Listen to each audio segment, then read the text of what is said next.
A estela de Mesa, também conhecida como Pedra Moabita, é uma estela, um monumento datado de cerca de 840 a.C.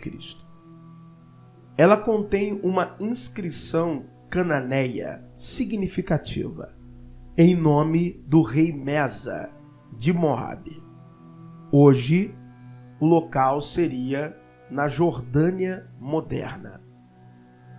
Mesa conta como Quemos, o deus de Moabe, estava zangado com o seu povo e permitiu que eles fossem subjugados pelo reino de Israel. Mas, finalmente, Quemos voltou a ajudar a Mesa e ao seu povo. E eles conseguem se livrar do jugo de Israel e restaurar as terras de Moabe. Mesa também descreve seus muitos projetos de construção. O idioma da inscrição da pedra é de uma variante do alfabeto fenício, intimamente relacionada com a escrita paleo-hebraica. A pedra foi descoberta intacta por Frederick Auguste Klein, um missionário anglicano no local da antiga Dibon, agora Dibã, Jordânia, em agosto de 1868. Klein foi levado a ela pelo emir Satan al-Fayez. Ao tempo em que a pedra foi descoberta, ninguém sabia precisamente ler o texto. Naquela época, exploradores amadores e arqueólogos estavam vasculhando o Levante em busca de evidências que comprovassem a historicidade da Bíblia. A notícia da descoberta desencadeou uma corrida entre França, Grã-Bretanha e Alemanha para adquirir a peça. Uma cópia prévia da inscrição tinha sido obtido por um árabe local, em nome de Charles Simon Clermont Ganneau, um arqueólogo que estava no consulado francês em Jerusalém. No ano seguinte, a estela foi quebrada em vários fragmentos por uma tribo, a tribo Bani Amida, por questões de superstição em relação ao objeto. Houve muita tensão por parte de muitas pessoas para a aquisição do objeto, até que então autoridades otomanas começaram a pressionar tribos beduínas para entregar a estela, para que assim pudesse se dar prosseguimento a análises arqueológicas e traduções. Você pode ver agora na sua tela a tradução desta estela, desta pedra.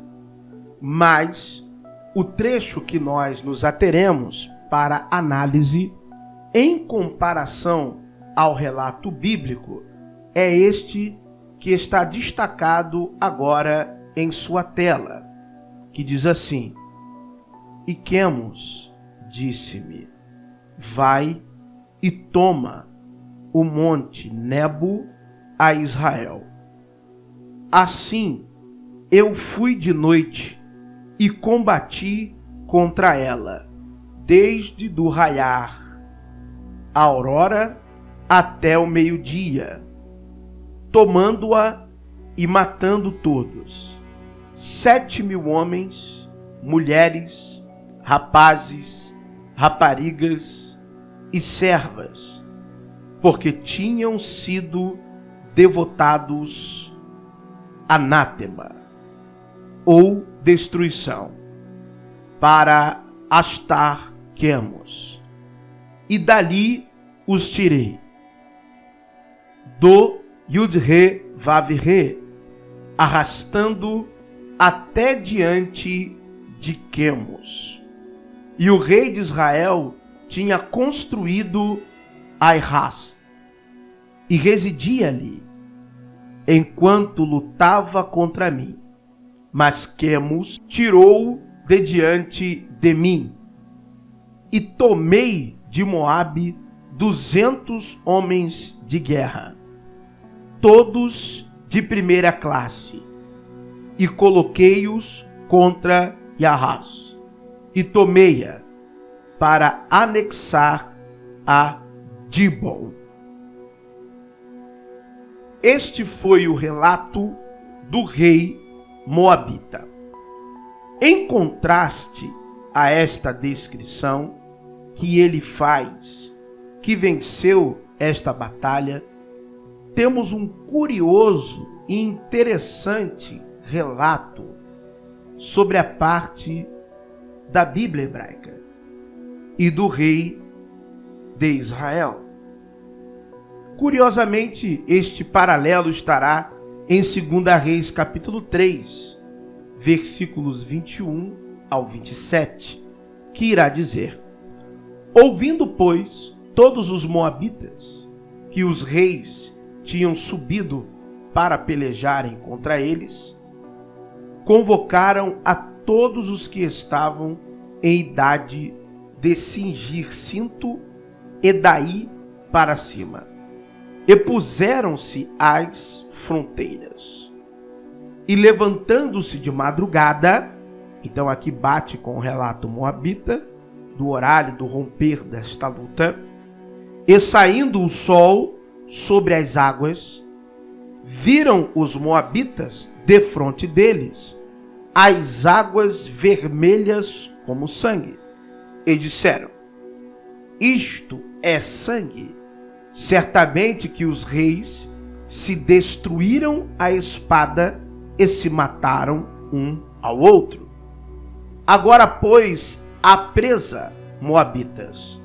Porém, chegando eles ao arraial de Israel, os israelitas se levantaram e feriram os moabitas, os quais fugiram diante deles, e ainda entraram nas suas terras, ferindo ali também os moabitas, e arrasaram as cidades, e cada um lançou a sua pedra em todos os bons campos, e os entulharam, e entupiram todas as fontes de água, e cortaram todas as boas árvores, até que só em Kir-Areset deixaram ficar as pedras. Mas os fundeiros a cercaram e a feriram. Mas vendo o rei dos moabitas que a peleja prevalecia contra ele, tomou consigo 700 homens que sacavam espada, para romperem contra o rei de Edom. Porém, não puderam. Então tomou a seu filho primogênito, que havia de reinar em seu lugar, e ofereceu em holocausto sobre o muro, pelo que houve grande indignação em Israel. Por isso retiraram-se dele e voltaram para sua casa. Se nós retomarmos ao relato da estela de Mesa, ou pedra moabita, nós observaremos que Mesa se coloca como um grande construtor. Ele irá descrever diversas obras que ele fez, obras que ele realizou, obras que ele empreendeu. E uma destas obras ele irá dizer que realizou com prisioneiros israelitas. Ele afirma que reinou sobre 100 cidades. E ele ainda afirma que foi a uma outra batalha contra uma outra cidade e também a tomou. E que Quemós, ou Quemos, o seu Deus, muito o abençoou e falava diretamente com ele. Este relato, ele vai diametralmente oposto ao relato bíblico. E o relato bíblico termina de uma maneira obscura. Israel e seus aliados deixam de avançar sobre um único rei com poucos soldados, porque supostamente ele sacrifica o seu filho primogênito. Ele oferece em holocausto sobre o muro. Ora, para quem já havia arrasado campos, cidades, entulhado poços, com um homem que tinha apenas 700 homens que sacavam a espada, ao final da batalha, Mesa seria uma presa fácil. Israel coloca em xeque na sua literatura monárquica que era por uma questão de pagamentos de tributos, mas a Estela de Mesa nos apresenta que a questão ali a ser disputada eram territórios, eram questões territoriais, disputas por campos, cidades, disputas por espaços geográficos. Esta questão casa-se um pouco melhor, até mesmo o relato bíblico, que fala que Israel ia arrasando as terras sem nenhum motivo, e isto demonstra que a Estela de Mesa tem uma certa evidência em um relato mais calcado na realidade, pois ela fala de um rei construtor, um rei desenvolvedor de cidades e que recupera um território. Fica evidentemente que o texto de Reis é extremamente simbólico. Eu não posso aqui me aprofundar nos símbolos que significam estas águas, a questão de destruir através da espada, a questão de cortar árvores e entulhar poços, fontes, pegar pedras.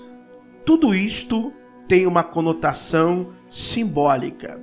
E sim, o texto bíblico, ele não está fazendo o apontamento de uma vitória de Israel, mas o texto deixa claro uma derrota de Israel.